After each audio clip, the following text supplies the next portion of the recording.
guys, how are you?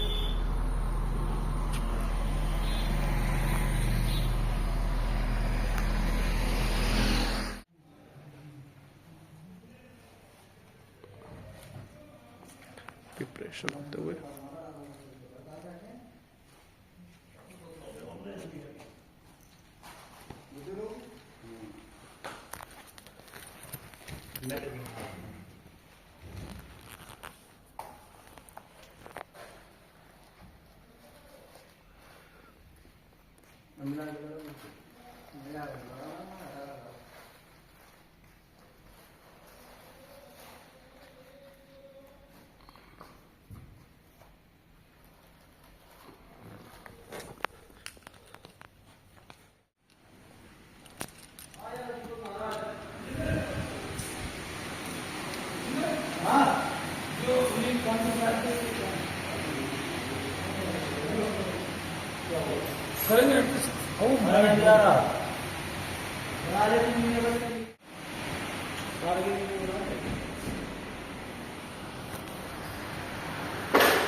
A few minutes later.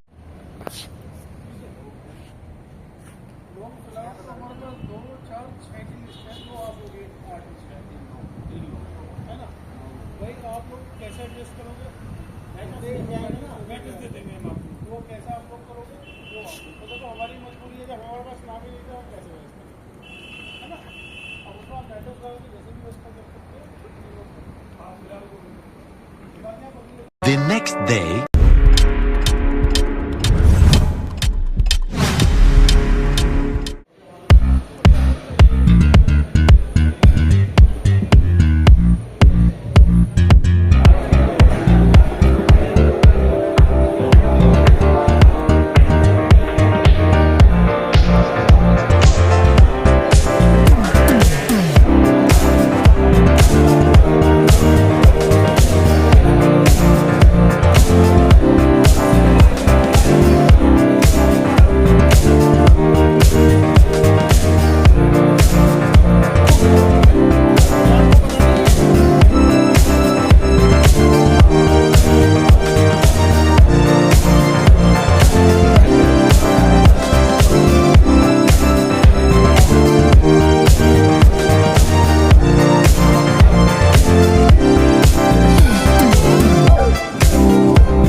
इसके साथ ही मैं हमारे आज के विशिष्ट अतिथि हमारे प्रमुख वक्ता माननीय श्री विमल जैन जी का बहुत आभारी हूँ कि उन्होंने अपने व्यस्तम कार्यक्रम के बावजूद भी मेरे अनुरोध को स्वीकार करते हुए अपने बहुमूल्य समय में से मुझे आज का दिन दिया है।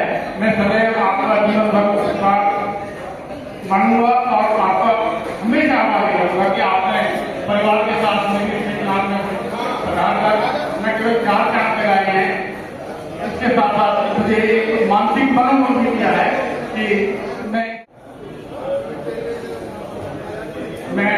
आपके क्रांति अभिनंदन करता हूँ।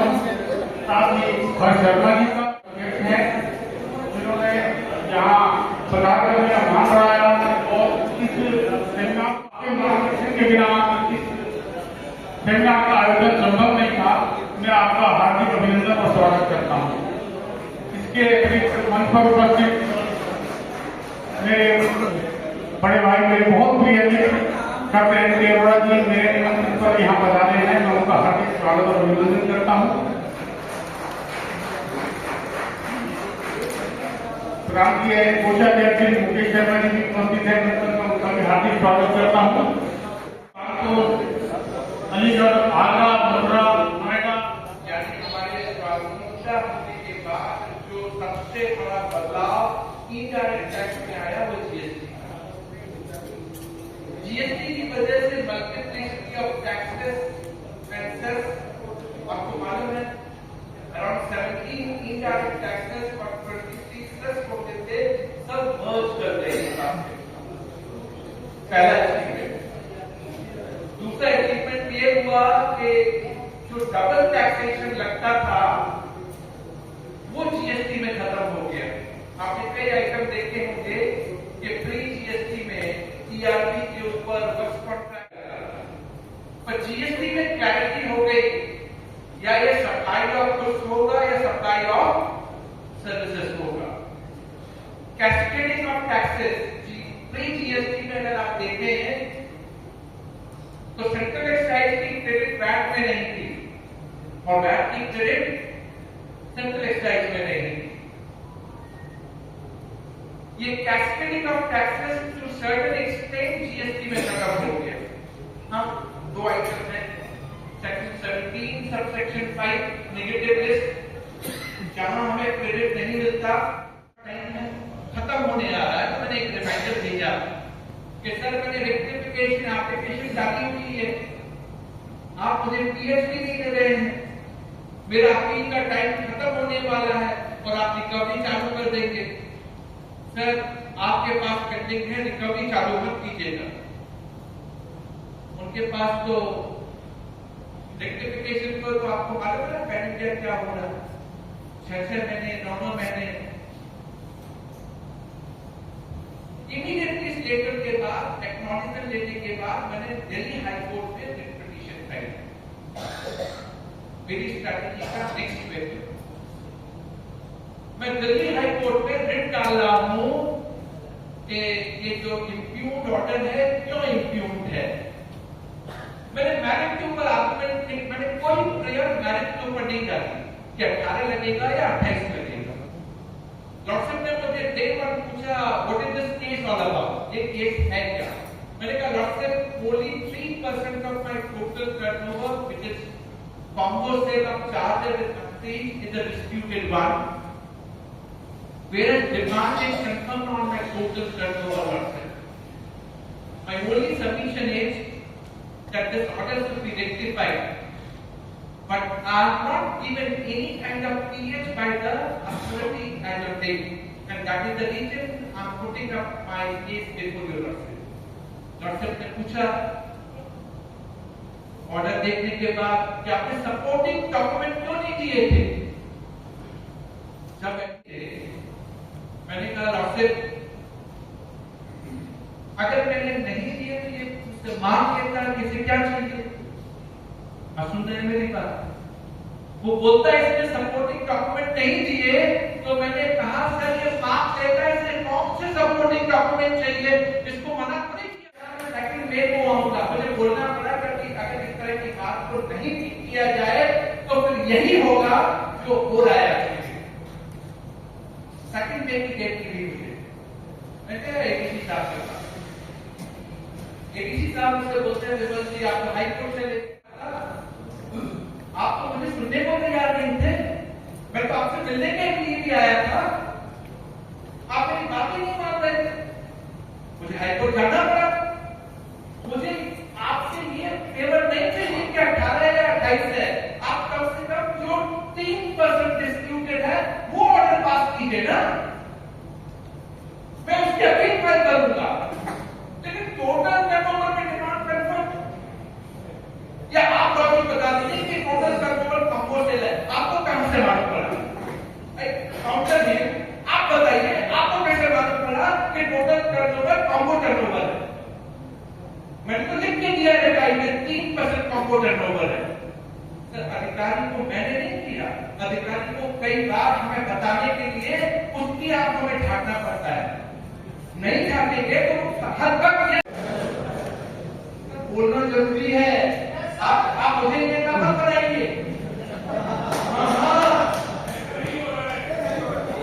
ऐसा ही हो रहा है। अब वो बेचारे आपके पास आपका आईटीसी से इसीलिए डिनाई करते हैं कि आपके सप्ताह का रजिस्ट्रेशन रिट्रोस्पेक्टिव डेट से कैंसिल हो गया।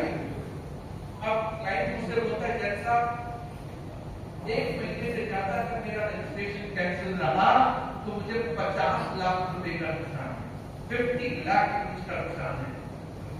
सर आपको 1 महीने में रिवाइज करवाना पड़ेगा और डिपार्टमेंट का एजुकेशन है कि आपने registration by means of fraud किया है। मैंने कहा देखो भैया मैं स्पेशलाइज सर्विस देता हूँ, वो 15-20 हजार के चक्कर में मुझे 100 क्लाइंट नहीं चाहिए। एक क्लाइंट पर अच्छी सर्विस हल्दीराम समोसा।